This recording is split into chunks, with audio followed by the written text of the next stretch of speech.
বাবার প্রচন্ডভাবে যোগাযোগ ছিল। উনি সিএবির প্রেসিডেন্ট ছিলেন, বিসিসিআই প্রেসিডেন্ট ছিলেন। তোমার কাকা আচ্ছা প্রদ্যুৎ দত্তের প্রভাব ঠিক কত? কাকার প্রশাসনের স্টাইলটা খুব ভালো লাগতো। কল্যাণীটা একদম শুরু থেকে আমার হাতে তৈরি। আইএফএ শিল্ডে বায়ার্ন মিউনিখ, এসি মিলান এসছে আমার সময়। সেইভাবে বাঙালি উঠে আসা আমরা কিন্তু দেখতে পাচ্ছি না। কোয়ালিটি বাঙালি ফুটবলার পাচ্ছে না। দায় কোথাও গিয়ে একটা আইএফ এর উপরও বর্তায় এবং তোমাদের উপরও কার্যত বর্তায়। জেলার লিগগুলো ভালোভাবে হচ্ছে না বা বন্ধ হয়ে গেছে। আমরা সবকিছুই পাচ্ছি, মানে রাজ্য সরকারের থেকেও পাচ্ছি, কিন্তু আসল জায়গায় আমরা কাজটা এখানে আইএফএর কাজ প্লেয়ার তৈরি করা নয়। কিন্তু এখন সেই কলকাতা লিগ কোথায়? বড় ম্যাচটা ইস্ট বেঙ্গল বা মোহনবাগানের এগেইনস্টে খেলবো এবং নিজের সেরাটা দেবো, হচ্ছে আমার চান্স দেখতে পাওয়া। কিন্তু এখন সেগুলো কোথায়? 3টে পি দরকার। আলোড়ন তৈরি করতে হবে সারা পশ্চিমবঙ্গে যে কলকাতা লিগ হচ্ছে। খুব সর্বনাশ হচ্ছে, সেটা হচ্ছে লিগে বেটিং, লিগে ম্যাচ ফিক্সিং। আইএফএ অফিসে যে সময়টা আগুন লাগলো, স্পেশাল অডিটে ধরা পড়ে যে অ্যাকাউন্টেন্ট টাকা চুরি করছে। একটা ফোন পাই আইএফএ অফিস থেকে যে আইএফএ তে আগুন লেগেছে। শ্রী উৎপল গাঙ্গুলি, আমি যদি রাজি হই আইএফএ সচিব হতে, তাহলে সবচেয়ে বড় বাধা কি? তো আমি বললাম সবচেয়ে বড় বাধা আমি। যাদেরকে নিয়ে এসেছিলাম তাদের মধ্যে অনেকেই তোমাকে বিট্রে করেছে। কারোর আচরণ কখনো কখনো ব্যথা দিয়েছে, ভালো লাগেনি। আমি যখন ছাড়ি 2022-এ, তখন র্যাঙ্কিং 96। ভারতীয় ফুটবলের ফিফা র্যাঙ্কিং 170-এর ওপরে। তারপরে তোমরা বেরিয়ে এখন আবার 126। ফুটবল নিয়ে প্রিয়দা কখনো রাজনীতিকে ফুটবলের সাথে জড়িয়ে ফেলেন। 2017-তে অনূর্ধ্ব 17 বিশ্বকাপ অর্গানাইজিং কমিটির ডিরেক্টর ছিলাম আমি। আইএসএল ছিল আমাদের, সেই চুক্তি হওয়ার সময়ও তাদের সাথে নেগোসিয়েশনটা আমি করেছিলাম। 18 বছর ভাইস প্রেসিডেন্ট ছিলাম, সিনিয়র ভাইস প্রেসিডেন্ট ছিলাম। কিন্তু তোমরা ছেড়ে আসার পর আবার যে তিমিরে ছিল সেই তিমিরে, মানে উল্টো দিকে রিভার্স গিয়ারে গাড়ি চলছে। কোর্টের ইন্টারফিয়ারেন্স হলো এবং মামলা মোকদ্দমায় ফুটবল জড়িয়ে পড়লো। বিনা সংবিধানে এআইএফএফ চলছে প্রায়। জেলার ক্রিকেট প্রশাসনেও আবার নতুন করে আপনাকে দেখা যাবে। আমি ঠিক রকম ভাবে সুযোগ পাইনি। আমি যদি সুযোগ পেতাম তাহলে আরো অনেক কিছু দেখাতে পারতাম।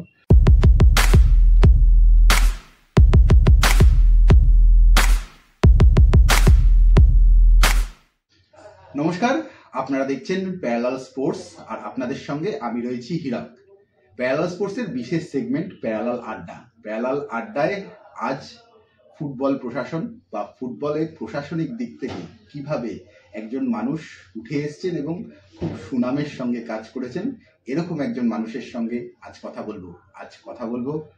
একেবারে একটা সময় যিনি ভারতীয় ফুটবলের ভাইস প্রেসিডেন্ট ছিলেন, আইএফ এর সঙ্গে বহুদিন ধরে যুক্ত, আইএফ এর প্রেসিডেন্ট ছিলেন, আইএফ এর চেয়ারম্যান এখন তিনি রয়েছেন।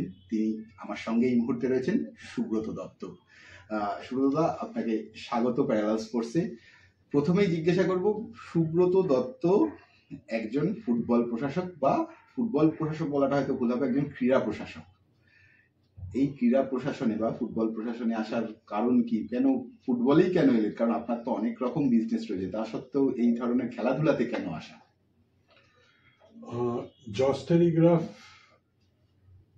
গ্রুপের একটা গুরুত্বপূর্ণ অংশ হচ্ছে বা অঙ্গ হচ্ছে জস টেলিগ্রাফ স্পোর্টস ক্লাব। প্রয়াত প্রদ্যুৎ দত্ত, উনি আইএফএ সচিব ছিলেন এবং জস টেলিগ্রাফ স্পোর্টস ক্লাবের সচিব ছিলেন। উনি প্রয়াত হন 16ই নভেম্বর 1994। তারপরে আমি জস টেলিগ্রাফ স্পোর্টস ক্লাবের সচিব হই এবং সেটাই আমার প্রত্যক্ষভাবে ক্রীড়া প্রশাসনে আসা। কারণ জস টেলিগ্রাফ ফুটবলও খেলে, কলকাতা ফুটবল লিগ, এবং সিএবির আন্ডারে ক্রিকেট লিগও খেলে।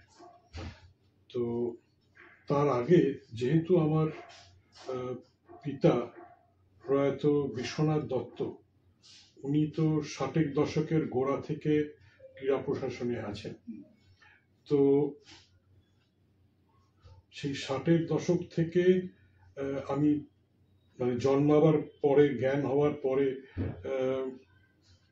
আমি দেখছি আমার বাবাকে একজন ক্রীড়া প্রশাসক হিসেবে। প্রথম দিকে উনি ফুটবল প্রশাসক ছিলেন প্রায় 13 বছর। তারপরে দীর্ঘ দিন ধরে, বহু বছর ধরে উনি ক্রিকেট প্রশাসক ছিলেন। উনি সিএবির প্রেসিডেন্ট ছিলেন, বিসিসিআই প্রেসিডেন্ট ছিলেন। তো সুতরাং বাড়িতেই ক্রীড়া প্রশাসনের একটা বাতাবরণ ছিল এবং অনেক সময় এই ফুটবল প্রশাসন, ক্রিকেট প্রশাসন নিয়ে কথাবার্তা হতো।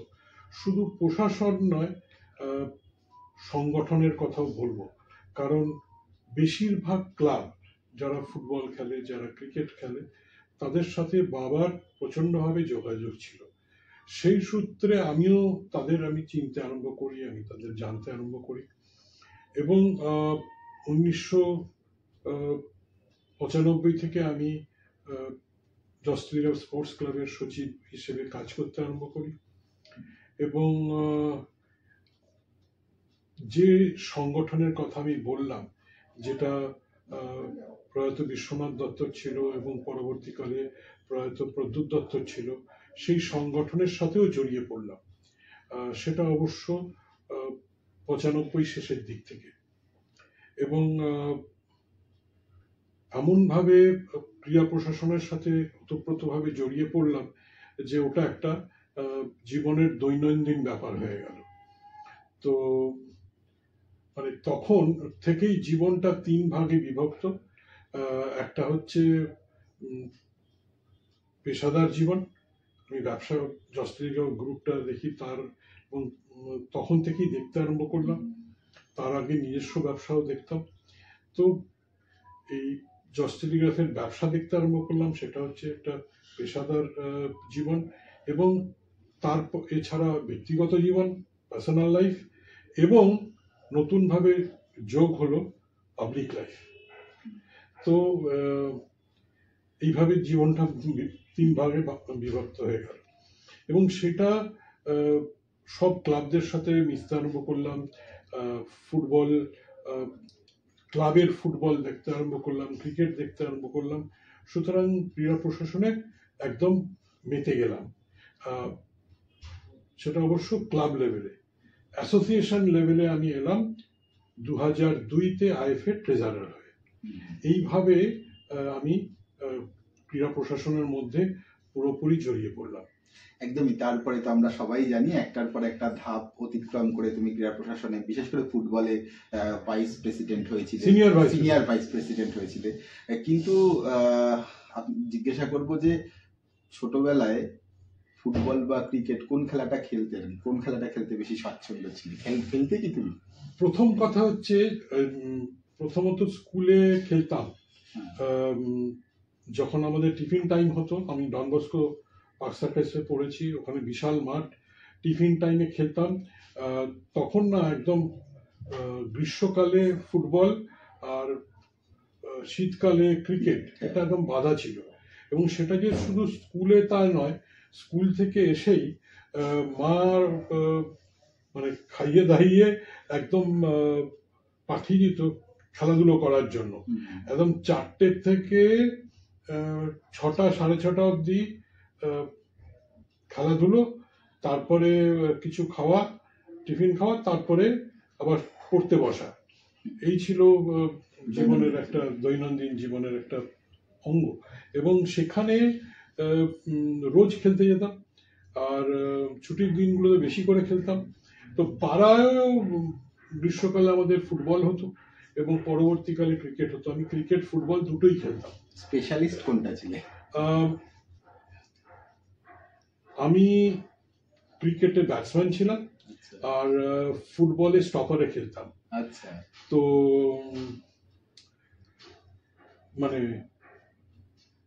যদি বলতে হয়, দুটো সব খেলাধুলোই এনজয় করতাম, তবে হয়তো ফুটবলটা একটু বেশি।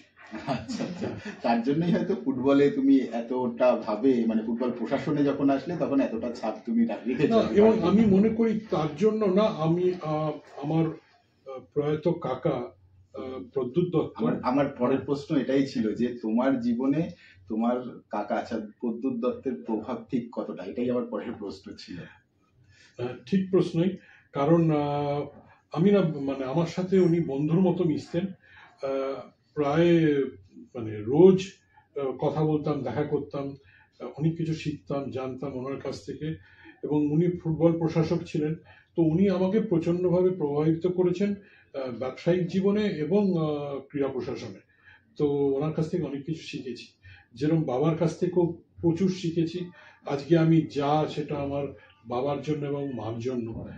কারণ মা আমাকে মানুষ তৈরি করেছে, আর বাবা আমাকে এই কি করে শুধু মানুষ নয়, তার সাথে কি করে ব্যবসা করতে হয়, কি করে পাবলিক লাইফে কিভাবে নিজেকে কন্ডাক্ট করতে হয়, কি করে নিজেকে পরিচালনা করতে হয়, সেটা শিখিয়েছে। এবং কাকার কাছ থেকেও অনেক কিছু শিখেছি আমি, এবং সেগুলোই পরবর্তীকালে প্রয়োগ করেছি এবং সফল হয়েছি। তো সুতরাং যেহেতু কাকা ফুটবল প্রশাসক ছিলেন, তো কাকার প্রশাসনের স্টাইলটা খুব ভালো লাগতো, তো সেই জন্য প্রভাবিত হয়ে ফুটবল প্রশাসনেই আমি আগে এলাম। ফুটবল প্রশাসন এবং এই মুহূর্তে তুমি আইএফ এর চেয়ারম্যান পদে রয়েছো, এবং সেই ট্রেজারার পদ থেকে শুরু হয়েছিল, দীর্ঘ দিন ধরে তুমি রয়েছো সেখানটায় দাঁড়িয়ে। এই যে আইএফ এর কথা বলি আমি, এআইএফএফ এর কথায় পরে আসছি। আইএফএফ এর এআইএফ এর যে এই দীর্ঘ পথ চলা, সেখানটায় কি মনে হয় কোন কোন জিনিসগুলো করতে পেরেছো আর কোন কোন জিনিসগুলো ইচ্ছা ছিল করতে পারোনি বাংলার ফুটবলের জন্য?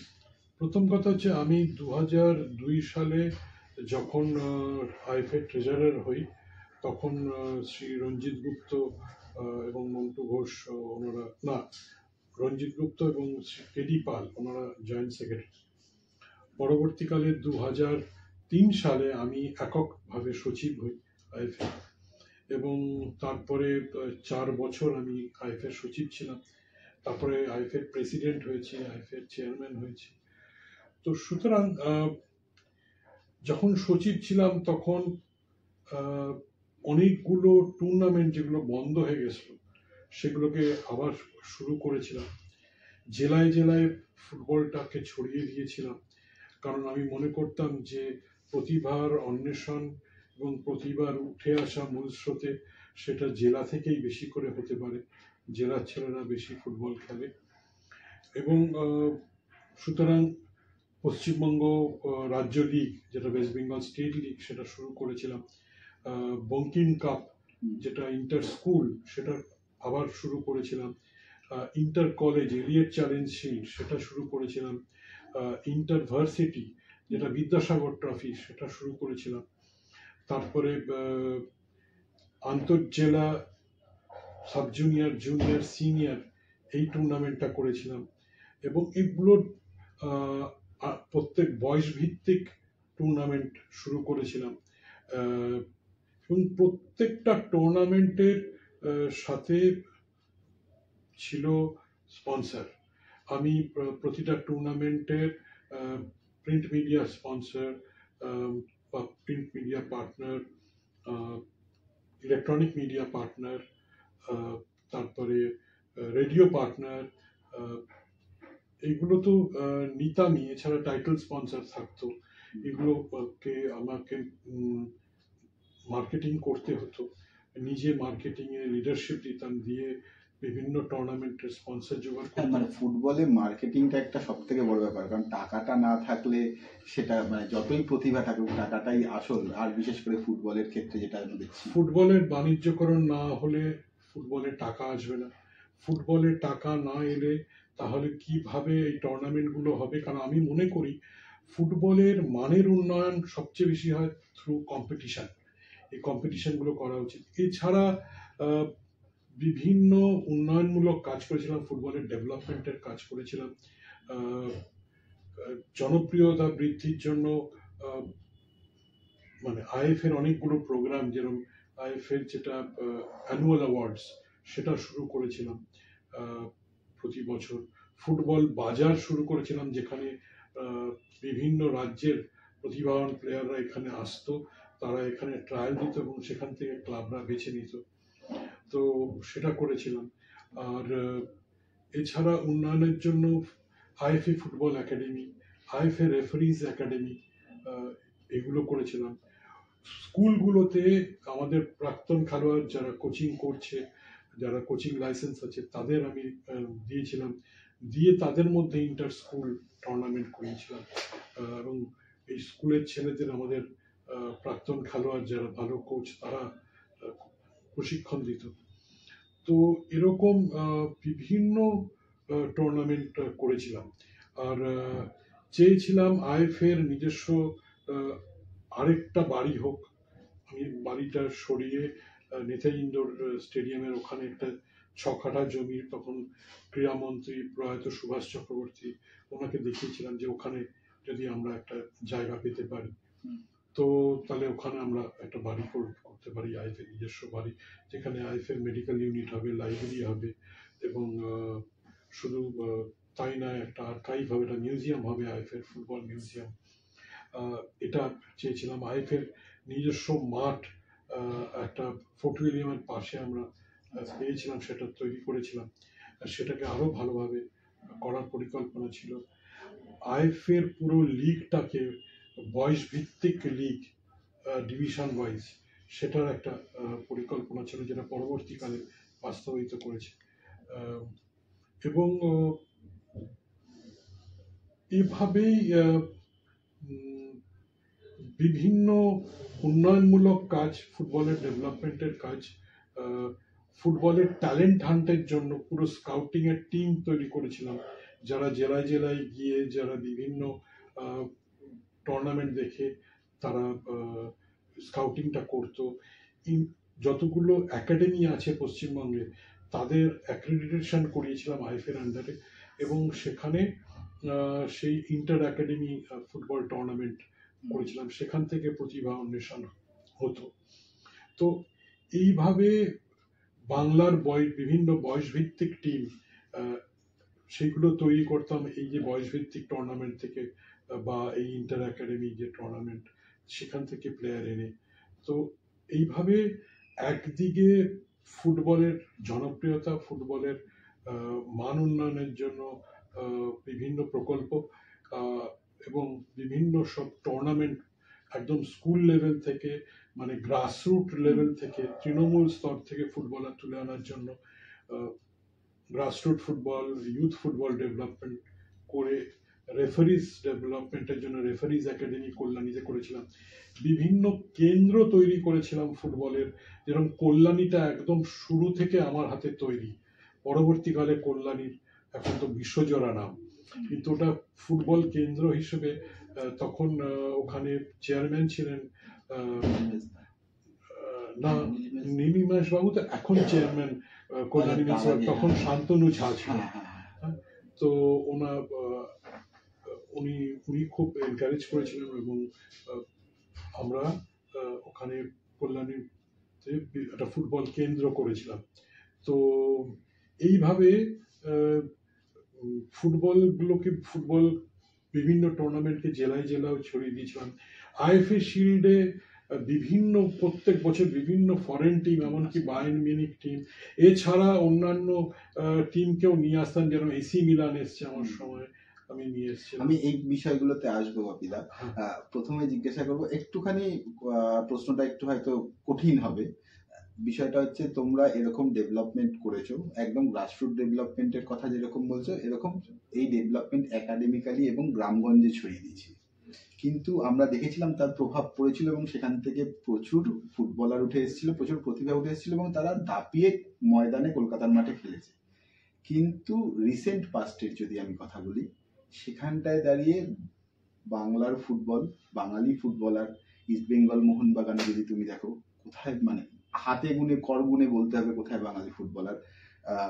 সেরকম মুখ লাস্ট আমরা দেখেছি, মুখ রহিম নবী, মেহতাব হোসেন, তারপরে প্রীতম কোটালেরা খেলছে ঠিকই, প্রবীর দাসেরা খেলছে ঠিকই, কিন্তু সেভাবে বাঙালি উঠে আসা আমরা কিন্তু দেখতে পাচ্ছি না। এর দায় কোথাও গিয়ে একটা আইএফ এর উপরও বর্তায়, এবং তোমাদের উপরও কার্যত বর্তায়। এটাকে কিভাবে ব্যাখ্যা করবে? প্রথম কথা হচ্ছে, একটা জিনিস মাথায় রাখতে হবে, সেটা হচ্ছে ফুটবলটা ক্লাব বেসড সারা পৃথিবীতে।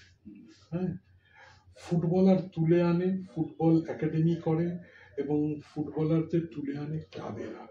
ঠিক আছে, কেন বাঙালি ফুটবলার তাহলে উঠছে না? এখানে তো ক্লাবরা আছে। প্রথম কথা হচ্ছে যে মোহনবাগান, ইস্ট বেঙ্গল, মোহামেডান স্পোর্টিং, এইসব ইউনাইটেড স্পোর্টস, এইসব যে টিম, তারা কেন বাঙালি ফুটবল খেলাচ্ছে না? তার মানে কোয়ালিটি বাঙালি ফুটবলার পাচ্ছে না, খেলাচ্ছে না। কারণ ওদের যারা সদস্য সমর্থক, তারা তাদের রেজাল্ট চাই, রেজাল্ট চাই, জয় চাই। হ্যাঁ, তাদের জয় চাই। তো তারা বাঙালি খেলাতে গিয়ে হেরে যাবে ম্যাচ বা ভালো করবে না, সেটা তো হতে পারে না। তাদের সবচেয়ে ভালো প্লেয়ারগুলো ভারতবর্ষের তাদের নিতে হবে, নিয়ে ভালো টিম করে ভালো জয় আনতে তারা হবে। প্রফেশনালি খেলবে, একদম তাই। তাহলে তারা বাঙালিদের নিচ্ছে না কেন? ভালো বাঙালি প্লেয়ার উঠছে না কেন? বাঙালি প্লেয়ার উঠছে না, হ্যাঁ, এই জায়গাটা হচ্ছে জেলায় জেলায় যে ফুটবলটা হতো, যেখানে বাঙালি প্লেয়াররা খেলতো, জেলার লিগগুলো ভালোভাবে হচ্ছে না বা বন্ধ হয়ে গেছে। আইএফএর কাজটা এখানে, আইএফএর কাজ প্লেয়ার তৈরি করা নয়, আইএফএর কাজ একাডেমি করা নয়। করতে পারে একটা বয়সভিত্তিক একাডেমি করলো, সেখানে রাজ্য সরকার বেঙ্গল ফুটবল একাডেমি করেছে, খুব ভালো কাজ করছে। রাজ্য সরকার পরিকাঠামো, প্রচন্ড ভালো পরিকাঠামো দিচ্ছে এখন বাংলার ফুটবলকে। রাজ্য সরকার খুব সহযোগিতা করছে, আর্থিক সহযোগিতা করছে। আমি বলবো মাননীয় মুখ্যমন্ত্রী তো দুর্ধর্ষ কাজ করছে, বাংলার ফুটবলের পাশে এসে দাঁড়িয়েছে। এত ভালো ভাবে কোনো মুখ্যমন্ত্রী বাংলার ফুটবলের পাশে দাঁড়ায়নি। এবং চাকরি পাচ্ছে, এটা একটা সেটার সেই কথাটাই আসছিলাম, যে সন্তোষ ট্রফির প্রত্যেকটা প্লেয়ার তাদের উনি 24 ঘন্টার মধ্যে সম্বর্ধনা দিয়েছেন, স্বীকৃতি দিয়েছেন, সম্মান দিয়েছেন এবং তাদের চাকরি দিয়েছে। ক্রীড়ামন্ত্রী প্রচন্ড অ্যাক্টিভ, প্রচন্ড ভাবে জড়িত ফুটবলের উন্নয়নের জন্য। কখনো কখনো তো আমার মনে হয় উনি বোধহয় ক্রীড়ামন্ত্রী নয়, ফুটবল মন্ত্রী। অবশ্য বাঙালির ভাত মাছের ঝোলের মানে বা ডাল ভাত মাছের ঝোলের পরে ফুটবল আর কি। তো কথা হচ্ছে, সুতরাং হৃদয় বাঙালিদের হৃদয়ের সবচেয়ে কাছাকাছি অবস্থান করে যে খেলাটা, সেটা ফুটবল। সুতরাং ক্রীড়ামন্ত্রী তো ফুটবলের পাশে থাকবেই, সঙ্গে থাকবেই। উনি নিজস্ব ফুটবল ক্লাব আছে। আগে, এখন তো সুরুচি সংঘ, উনি একজন মানে কর্ণধার সেই ক্লাবের। তার আগে টালিগঞ্জ অগ্রণীর সাথে ছিল। তো সুতরাং উনি ফুটবল অন্ত পান এবং সেই জন্য উনি ফুটবলের জন্য প্রচুর করছেন, পরিকাঠামোর দিক দিয়ে, আর্থিক সাহায্যের দিক দিয়ে, সব রকম ভাবে।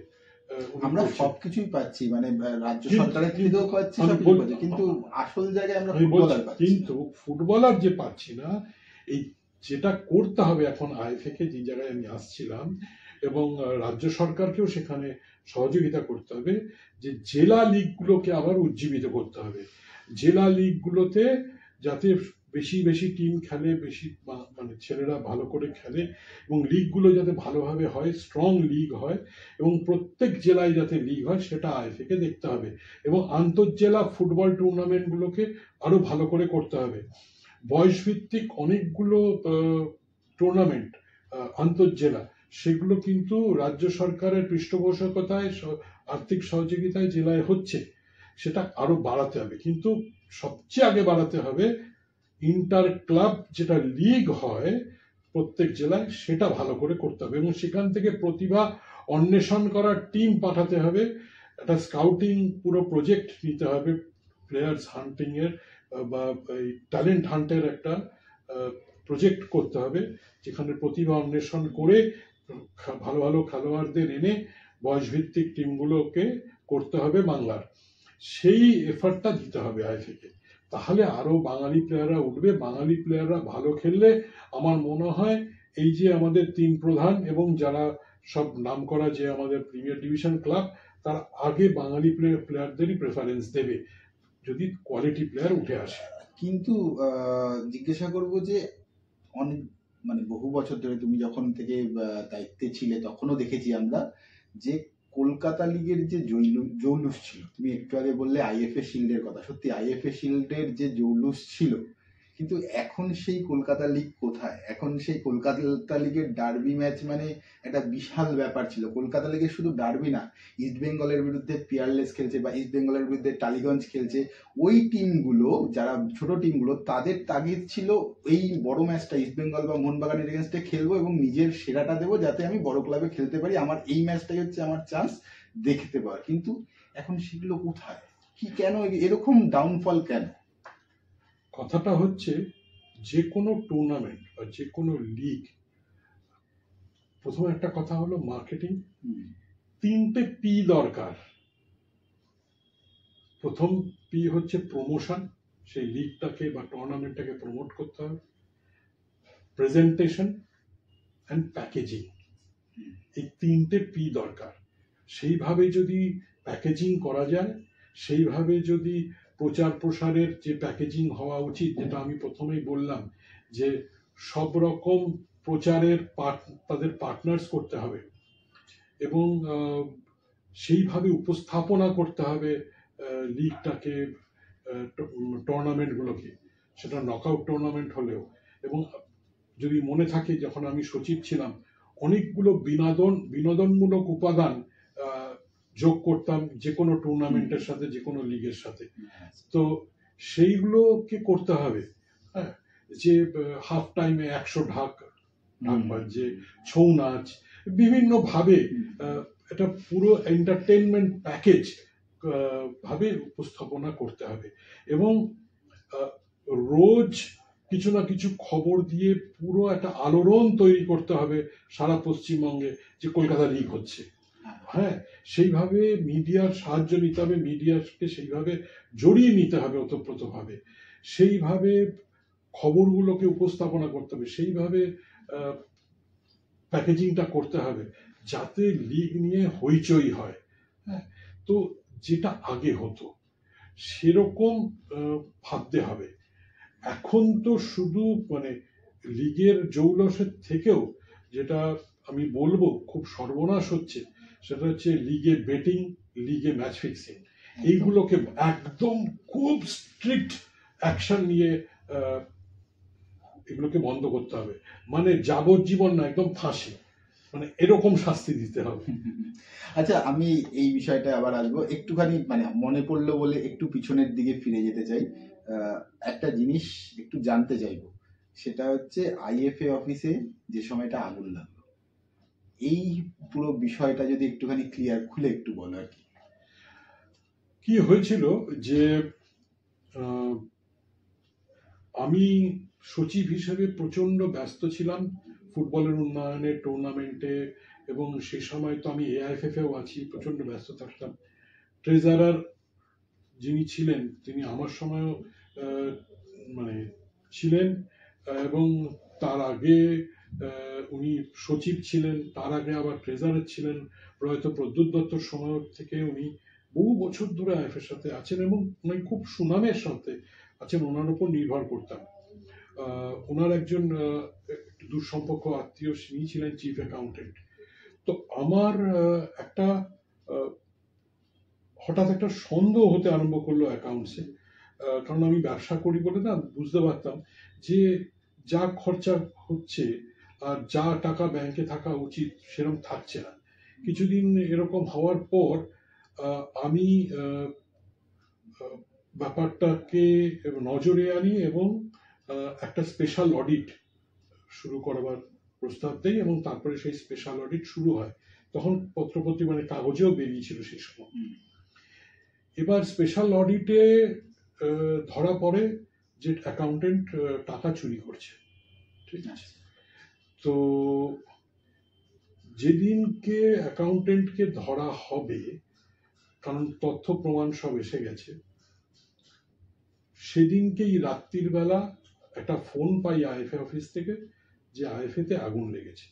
পরে বুঝতে পারি সেটা অ্যাকাউন্টেন্ট লাগিয়েছে, যত ওই চেক বই, অ্যাকাউন্টসের বই, ব্যাংকের স্টেটমেন্ট, এগুলোতে উনি আগুন লাগেন নষ্ট করে দেওয়ার জন্য। তারপরে আমরা কমপ্লেন করি পুলিশে, এফআইআর লজ করি, এবং অ্যাকাউন্টেন্ট অ্যারেস্টেড হয়। এবং পরবর্তীকালে, যদিও সেটার সাথে আমি ব্যক্তিগতভাবে সহমত নয়, কিন্তু গাফিলতির জন্য ট্রেজারারকেও কিছুদিনের জন্য অ্যারেস্টেড থাকতে হয়। এবং এই মানে একটা ক্রিমিনাল কেস চলতে থাকে।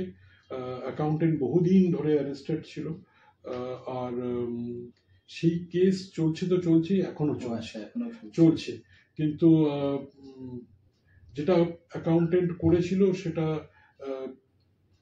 চেকে ওভার রাইটিং করে, হয়তো ব্যাংকের সাথে কোনো যোগসাজশ ছিল কিনা জানি না, কিন্তু চেকে ওভার রাইটিং করে অনেকগুলো এক্সট্রা টাকা তুলে উনি বাড়ি নিয়ে যেতেন। আচ্ছা। তো হয়তো বছরের শেষে ইয়ার এন্ডিং এর পরে হয়তো ধরাও পড়তেন যখন অডিট হতো, কিন্তু সন্দেহ হয়েছিল, স্পেশাল অডিট করেছিলাম, অ্যাকচুয়ালি ধরা পড়েইছে। যদি স্পেশাল অডিট না করতাম তাহলেও ধরা পড়তো। আমি জানি না কি সাহসে ওরকম করলেন, এবং যার জন্য এই অ্যাকাউন্টেন্ট কে তার শাস্তি পেয়েছে, প্রায় 1 বছর মতো প্রায় জেলে ছিল। পাশাপাশি আরেকটা জিনিস জিজ্ঞাসা করব, এই আইএফএ তেই তোমার হাত ধরে বহু মানুষ এসছে, বহু মানুষ আইএফএ তে এসছে, আইএফএ প্রশাসনে এসছে, এবং কেউ হয়তো ভালো কাজ করার জন্য এসছে, কেউ বিভিন্ন রকম ভাবে তাদের কাজ করেছে। এই যে নতুন নতুন মানুষগুলোকে এই জায়গায় নিয়ে আসতে, কেন নিয়ে আসতে, আর কি ভাবনা ছিল? কথা হচ্ছে, আমি যখন আইএফএ সচিব, তখন আমার মনে হয়েছিল যে আইএফএ পেশাদার প্রশাসন দরকার, মানে যারা পেশাদারিত্ব মনোভাব নিয়ে আইএফএ চালাবে এমন লোক দরকার। শ্রী উৎপল গাঙ্গুলি, উনি একজন চার্টার্ড অ্যাকাউন্টেন্ট, একটা বড় কোম্পানির ভাইস চেয়ারম্যান ছিলেন, ওনার সাথে আমার পরিচয় ছিল, তাই ওনাকে গিয়ে আমি অফার করি। তো উনি আমাকে জিজ্ঞেস করে যে আমি যদি রাজি হই আইএফএ সচিব হতে, তাহলে সবচেয়ে বড় বাধা কি? তো আমি বললাম সবচেয়ে বড় বাধা আমি। আচ্ছা। বলল, আপনি তো আমাকে আমন্ত্রণ জানাচ্ছেন আইএফএ সচিব হওয়ার জন্য, আর আপনি বলছেন আপনি সবচেয়ে বড় বাধা। বললাম হ্যাঁ, কারণ আমার বিভিন্ন ক্লাব যারা আমাকে এত ভালোবাসে, যাদের জন্য আমি এত বছর ধরে করছি, তারা না আমায় ছাড়বে না। আমাকে বহুদিন ধরে তাদের বোঝাতে হবে কেন আমার জায়গায় আপনাকে দরকার। তো কারণ আমি চাই যে একজন পেশাদার ব্যক্তিত্ব আসুক, যিনি পেশাদার মনোভাব নিয়ে কোনো পক্ষপাতিত্ব না করে, বা কোনো মানে যে ফুল টাইম দিয়ে ভালোভাবে আইফেটাকে চালাতে পারে। তাই উৎপল গাঙ্গুলিকে আমি নিয়ে আসি। আর আরেকটা জিনিস হয়, এটা হচ্ছে একটা কথা, আরেকটা হচ্ছে এই যে বলেছিলাম যে আমাদের সংগঠনেরটা, আমরা সংগঠনের মিটিংয়ে ঠিক করি যে কাদের কাদের প্রশাসনে আসা উচিত, কাদের আইএফএর বিভিন্ন পদাধিকারী হওয়া উচিত। তো যেহেতু সংগঠনের নেতৃত্ব আমি দেই, সেই জন্য আমার একটা বক্তব্য গুরুত্ব থাকে, কিন্তু সবাই মিলে আমরা ঠিক করি যে কারা বিভিন্ন জায়গায় আইএফএতে আসবে, এবং সেখানে কিন্তু কে বেশি সময় দিতে পারবে, কে ভালো কাজ জানে, কার মানে এক্সপিরিয়েন্স আছে, এক্সপার্টাইজ আছে, সেরকম লোক দেখে আনার চেষ্টা করি। তবে এটা তো আসলে ঘরের খেয়ে বনের মোষ তাড়ানো, তো সেই জন্য বেশি লোক আসতে চায় না। তো তাদের মধ্যে থেকেই বেছে নিতে হয় আমাদের। তো এটা তো সাম্মানিক সব পোস্ট, এখানে তো কোনো অর্থের ব্যাপার নেই। তো সেরকম ভালো ভালো লোক আমরা পাই না, পেতে অসুবিধে হয়, এবং যার জন্য যাদের পাই বিভিন্ন ক্লাব প্রতিনিধিদের, সেখান থেকেই যারা ভালো, যাদের যোগ্যতা আছে, তাদের আমরা বেছে নিই আইএফএর বিভিন্ন পদে। একদমই, আমরা দেখেছি, বহু বছর ধরেই দেখছি, বহু মানুষকে তুমি নিয়ে এসছো, এবং আইএফএর বিভিন্ন তাসের সচিব হোক বা পরবর্তী সচিব হোক, এবং মানে প্রত্যেকবার যখন হয় সচিব হোক বা বিভিন্ন পদে তুমি প্রচুর মানুষকে নিয়ে এসছো। কিন্তু বাপিদা, জিজ্ঞাসা করব, কোথাও গিয়ে কি এখন এখানটায় বসে মনে হচ্ছে যে যাদেরকে নিয়ে এসছিলাম তাদের মধ্যে অনেকেই তোমাকে বিট্রে করেছে? এটা কি কখনো মনে হয়? যদি বলো, আর কি বলতে চাও। কথাটা হচ্ছে যে দেখুন, এক একজনের এক এক রকম ম্যানেজমেন্ট স্টাইল, ঠিক আছে, এবং এক একজনের এক এক রকম চিন্তাধারা, যে যার মতো করে চালায়। কেউ আমার যখনই অ্যাডভাইস চেয়েছে, পরামর্শ চেয়েছে, আমি সেটা দিয়েছি। কিন্তু কখনোই কারোর প্রশাসনিক কাজে ইন্টারফিয়ার করিনি, আহ, এবং কোনো কিছুই, কোনো সিদ্ধান্তই চাপিয়ে দেয়নি। আমি ডেমোক্রেটিক্যালি ব্যাপারটা করার চেষ্টা করে গেছি এত বছর ধরে। এবং এক একজন এক এক রকম ভাবে সফল হয়েছে, এক এক মাত্রায় সফল হয়েছে। তবে অনেকের কাছ থেকে হয়তো আরো বেশি আশা করেছিলাম, অতটা পাইনি বা সে করে উঠতে পারেনি, যে কোনো কারণেই হোক। আর কথাটা হচ্ছে, কারুর কারুর আচরণ কখনো কখনো ব্যথা দিয়েছে, ভালো লাগেনি। এক একজন মানুষ এক এক রকম, দোষে গুণে মানুষ, সবকিছুই মেনে নিতে হয়। One should accept life as it comes. তো সুতরাং সবকিছুই সেইভাবেই মানতে হয়, মেনে নিতে, পজিটিভ অ্যাটিটিউড দিয়ে। পজিটিভ অ্যাটিটিউড দিয়ে মানতে হয়, আমি বুঝলাম। কিন্তু এতদিন, এতগুলো বছর এই আইএফএ অফিস, এই বাংলার ফুটবলকে দেওয়ার পরে ব্যথা তো একটা লাগে। হ্যাঁ, যে জায়গায় বাংলার ফুটবল যাওয়া উচিত ছিল, বা যতখানি আমি নিয়ে গেছিলাম সেখান থেকে সেই তিমিরেই রয়ে গেল, তার থেকে কমে গেল, কিন্তু বাড়লো না।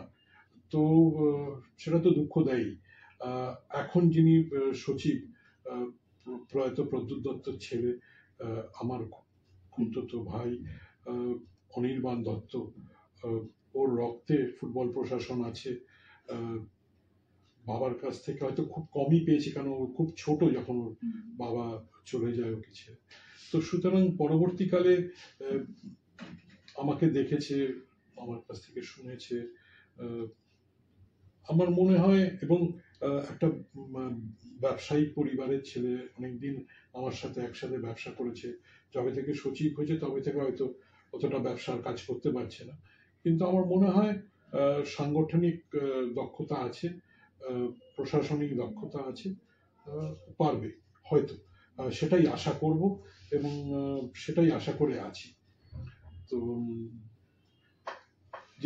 যে জায়গায় আমি বাংলার ফুটবলকে দেখতে চেয়েছিলাম, বা যতটুকু আমি নিয়ে গেছিলাম, আমি ভেবেছিলাম তারপরে আরো বাংলার ফুটবল এগিয়ে যাবে, আরো উন্নততর জায়গায় যাবে। সেটা হয়তো অতটা যেতে পারেনি, হয়তো অনির্বাণ দত্ত পারবে। একদমই। এবং বাংলার ফুটবল ছেড়ে এবার একটু ভারতীয় ফুটবল সার্কিটে যাই, কারণ সেখানেও তুমি একেবারে খুব সুনামের সঙ্গে কাজ করেছো। কখনো প্রফুল্ল প্যাটেলের সঙ্গে কাজ করেছো, কখনো প্রিয়রঞ্জন দাসমুন্সির সঙ্গে কাজ করেছো, এবং তার সঙ্গে যারা রয়েছেন আরো বিভিন্ন লোকের সঙ্গে যখন কাজ করেছিলে, সেই সময়টা ভারতীয় ফুটবলের র্যাঙ্কিং 100 বা তার নিচেও নেমেছিল, তার নিচেও নেমে গেছিল। আমি যখন ছাড়ি 2022-এ, তখন র্যাঙ্কিং 96। আর একটা সময় যখন আমি শুরু করি, যদি মনে থাকে, এআইএফএফ এর মানে ভারতীয় ফুটবলের ফিফা র্যাঙ্কিং 170-এর ওপরে, মানে 170 আর 80-র মধ্যে ঘোরাঘুরি করতে, 176, 77।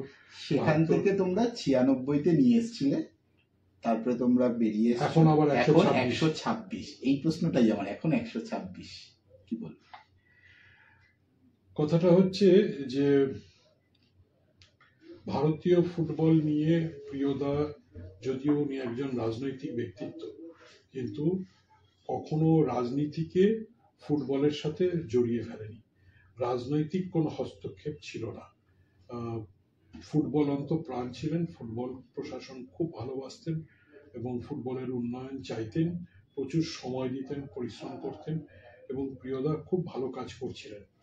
এবং প্রিয়দা আমাকে নেওয়ার পর, উনি যেরকম ফুটবল হাউস তৈরি হয়, আই লিগ শুরু হয়, তার আগে ন্যাশনাল লিগ ছিল, ন্যাশনাল লিগকে আই লিগ করা হয়, এবং পরবর্তীকালে প্রিয়দার পরে যে মিস্টার প্যাটেল যখন এলেন, মিস্টার প্রফুল্ল প্যাটেল, উনিও ফুটবলকে খুব সাপোর্ট করতেন। উনিও একজন খুব ব্যস্ত রাজনৈতিক ব্যক্তিত্ব, উনি হয়তো অতটা সময় দিতে পারতেন না, কিন্তু আমার উপর প্রচন্ড আস্থা রাখতেন, আমাকে প্রচন্ড নির্ভর করতেন, এবং প্রচুর দায়িত্বও দিতেন, এবং মিটিংগুলোতে আমাকে খুব সমর্থন করতেন। যেসব পরিকল্পনা আমি দিতাম, সেগুলো উনি সমর্থন করতেন এবং সেগুলো বাস্তবায়িত হতো। ফুটবল প্রশাসনটা একটা পুরোপুরি মানে ওনার আন্ডারে যেসব প্রফেশনালসরা কাজ করতো, সচিব থেকে আরম্ভ করে অন্যান্য যারা বিভিন্ন ডিপার্টমেন্টের, তারা খুব দক্ষ প্রফেশনালস। যিনি আই লিগের সিইও ছিলেন সুনন্দ ধর, যিনি সচিব ছিলেন কুশল দাস, এরা প্রচন্ড দক্ষ প্রশাসক ছিলেন এবং টপ লেভেল প্রফেশনালস। এবং প্রত্যেকটা ডিপার্টমেন্টাল হেড এবং অন্যান্য স্টাফ খুব বেছে নেওয়া হতো, খুব দক্ষ লোকজনদের নেওয়া হতো, তারা খুব ভালো কাজ করছিল এবং ভারতীয় ফুটবল খুব ভালো এগোচ্ছিল। 2017-তে অনূর্ধ্ব-17 বিশ্বকাপ, এটা তোমাদের একটা মুকুটে একটা বড় পালক আর কি, অনূর্ধ্ব-17 তো বিশ্বকাপ। তার যেটা অর্গানাইজিং কমিটির ডিরেক্টর ছিলাম আমি এবং প্রচন্ডভাবে ওটার সাথে জড়িত ছিলাম। তো সেই ওয়ার্ল্ড কাপ আমরা এত সাকসেসফুলি করি, পরবর্তীকালে আন্ডার-20 মেয়েদের ওয়ার্ল্ড কাপ হয়, সেটাও খুব সাকসেসফুলি হয়। এবং শুধু ওয়ার্ল্ড কাপ নয়, ভারতীয় ফুটবলের একদম গ্রাসরুট লেভেলে খুব ভালো পারফর্ম করে। আমরা এএফসির অ্যাওয়ার্ড পাই, ফিফার অ্যাওয়ার্ড পাই এবং খুব ভালোভাবে একদম গ্রাসরুট লেভেল থেকে ফুটবলটা ডেভেলপ করছিল এবং ভারতীয় ফুটবলের র্যাঙ্কিং প্রচণ্ডভাবে ইমপ্রুভ করছিল, করতে করতে 100 নিচেও চলে গেছিল, প্রায় 96তেও আমরা ছিলাম না। তো মেয়েদের ফুটবল খুব ভালো করছিল, প্রায় বিশ্বকাপ মেয়েদের আমাদের ইন্ডিয়া টিম খেলবে এরকম একটা জায়গায় ছিল, আমরা একটা ম্যাচ জিতলে আমরা বিশ্বকাপ খেলতাম, এরকম জায়গায় চলে গেছিল। তো সার্বিকভাবে প্রত্যেকটা রাজ্যের ফুটবলের উন্নয়নের জন্য কাজ হচ্ছিল। স্টেট ফুটবল ডেভেলপমেন্টের একটা বিশাল প্রোগ্রাম ছিল, তার নেতৃত্ব আমি দিচ্ছিলাম প্রত্যেকটা রাজ্যের ফুটবলের উন্নয়নের জন্য। এবং যেহেতু আমি রাজ্য ফুটবল চালিয়ে এসেছি, আমার ওপর পুরো দায়িত্বটা দেওয়া হয়েছিল এবং বিভিন্ন পরিকল্পনা নেওয়া হয়েছিল।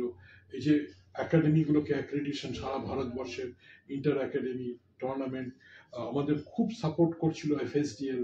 হ্যাঁ, আইএসএল শুরু হলো, আমাদের আইএসএল শুরু হলো, আইএসএল খুব ভালো করছে। তারপরে রিলায়েন্সও আমাদের খুবই মানে এফএসডিএল খুবই সাপোর্ট করছিল, আমাদের খুব ভালো সম্পর্ক ছিল। সেই চুক্তি হওয়ার সময়ও তাদের সাথে নেগোসিয়েশনটা পুরো আমি করেছিলাম এবং সারা মানে বছরের পর বছর ধরে আমি 18 বছর ভাইস প্রেসিডেন্ট ছিলাম, সিনিয়র ভাইস প্রেসিডেন্ট ছিলাম অল ইন্ডিয়া ফুটবল ফেডারেশনের। প্রচুর কাজ করতে পেরেছি এবং শ্রী প্রফুল প্যাটেল আমায় প্রচুর সাপোর্ট করেছে। মানে খুবই মানে ভারতীয় ফুটবলের উন্নয়ন খুব তাড়াতাড়ি অগ্রগতি হচ্ছিল, খুব ভালো কাজ হচ্ছিল, যে জায়গায় ছিল সেখান থেকে খুবই উন্নতির দিকে। কারণ আমরা বাঙালিরা বা ভারতীয়রা সবসময় চাই যে আমাদের দেশ এক না একদিন ওয়ার্ল্ড কাপ খেলবে এবং সেই দিকে তোমরা গুটি গুটি পায়ে এগোচ্ছিলে। কিন্তু তোমরা ছেড়ে আসার পর আবার যে তিমিরে ছিল সেই তিমিরে মানে উল্টো দিকে রিভার্স গিয়ারে গাড়ি চলছে, 126-এ পৌঁছে গেছে। প্লেয়ারটা তো সেই রয়েছে, সুনীল ছেত্রী থেকে শুরু করে সবাই খেলছিল, কিন্তু ভারতীয় ফুটবলের এই ডাউনফলটা আবার হলো কেন, কি মনে হয়? আসলে কি হলো, 2022 সালে ভীষণভাবে একটা ইন্টারফিয়ারেন্স আমরা পেলাম, কোর্টের ইন্টারফিয়ারেন্স হলো এবং মামলা মোকদ্দমায় ফুটবল জড়িয়ে পড়লো। তারপরে কনস্টিটিউশন এখনো পর্যন্ত ফাইনালাইজড হয়নি, বিনা সংবিধানে এআইএফএফ চলছে প্রায়।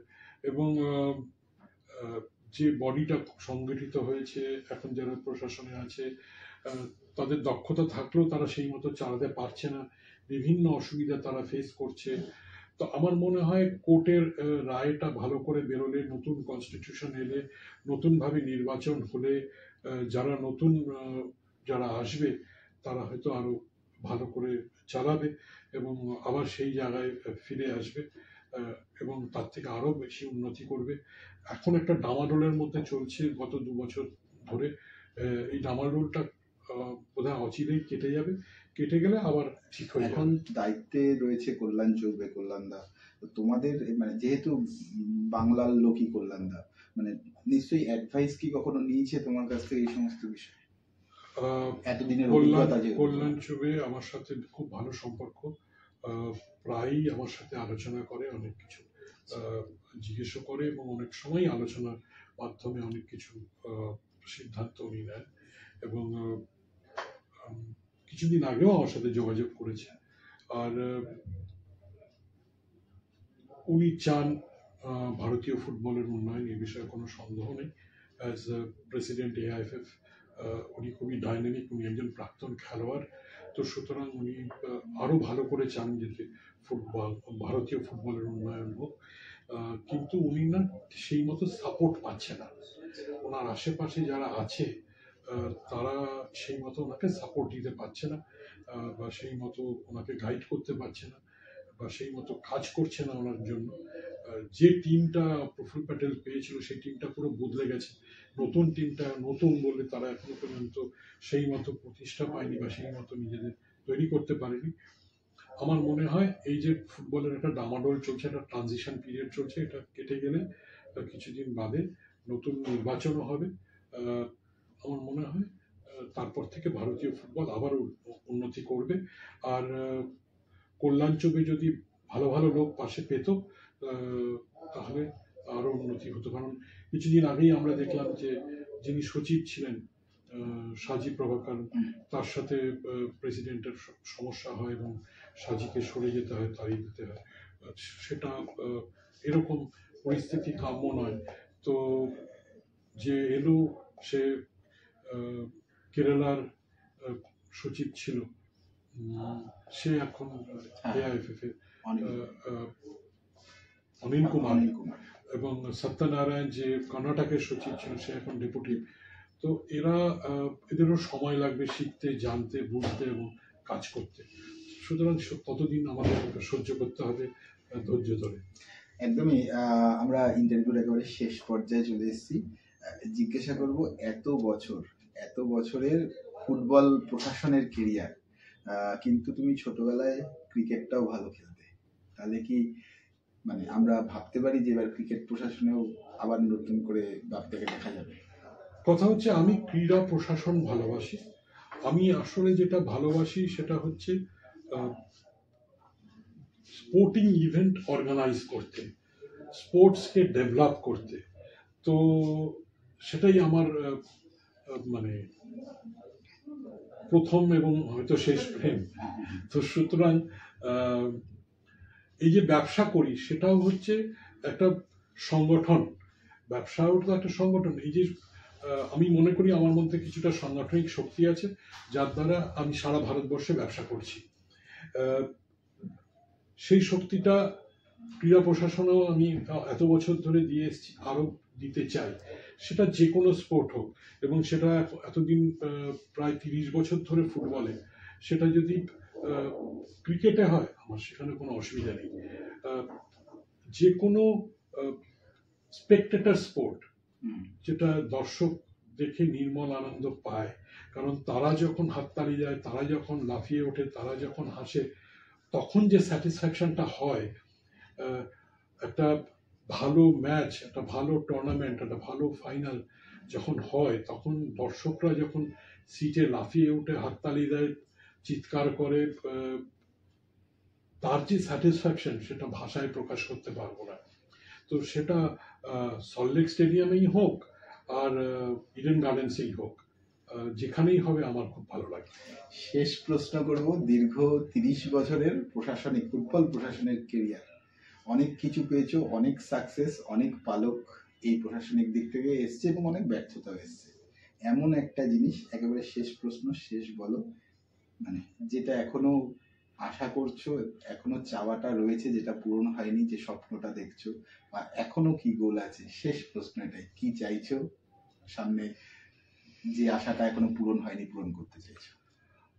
আসলে আমি মনে করি যে আমি ঠিক রকম ভাবে সুযোগ পাইনি। আমি যদি সুযোগ পেতাম তাহলে আরো অনেক কিছু দেখাতে পারতাম, নিজেকে আরো উজাড় করতে পারতাম, আরো অনেক আমার মধ্যে যে পোটেনশিয়াল যেটা আছে সেটা আমি আরো বেশিভাবে অ্যাপ্লাই করতে পারতাম এবং আরো বেশি সফল হতে পারতাম। আমি সুযোগ পাইনি কারণ আমি এআইএফএফ এর প্রেসিডেন্ট হইনি। তো ওখানে প্রেসিডেন্টই শেষ কথা, প্রেসিডেন্টই পুরো লিডারশিপটা দেয়, পুরো ব্যাপারটাকে ড্রাইভ করে। আমি সিনিয়র ভাইস প্রেসিডেন্ট ছিলাম, প্রফুল প্যাটেল হয়তো আমাকে অনেক সমর্থন করেছে, অনেক কিছু করেছে, কিন্তু আমার অনেক কিছু আমি করতে পারিনি কারণ প্রেসিডেন্টের অ্যাপ্রুভাল দরকার এবং সবকিছু আমি আমার মতো করে করতে পারি না, কারণ ওটা একটা ডেমোক্রেটিক সেট আপ। আইএফএতেও তাই, আমি সেই মতো সুযোগ পাইনি। হ্যাঁ, কারণ 4 বছর বাদে আমি সচিব পদ থেকে সরে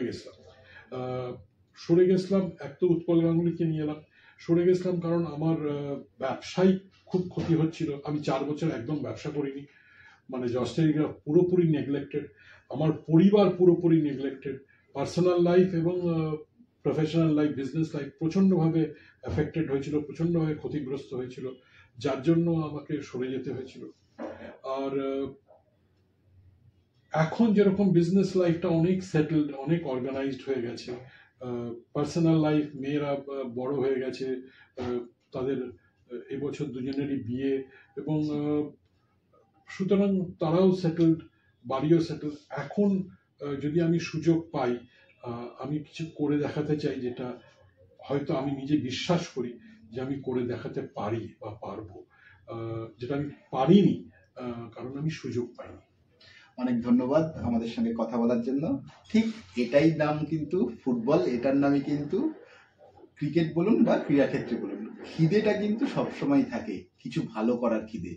আর দীর্ঘ 30 বছর প্রশাসনে কাজ করার পরও এখনো কিন্তু সেই খিদেটা একেবারে সেইভাবেই রয়ে গেছে সুব্রত দত্ত। তিনি চাইছেন আরো একবার, কারণ এখন তার ঝাড়া হাত পা হয়ে গেছে, সব দিক থেকে তিনি একদম মুক্ত।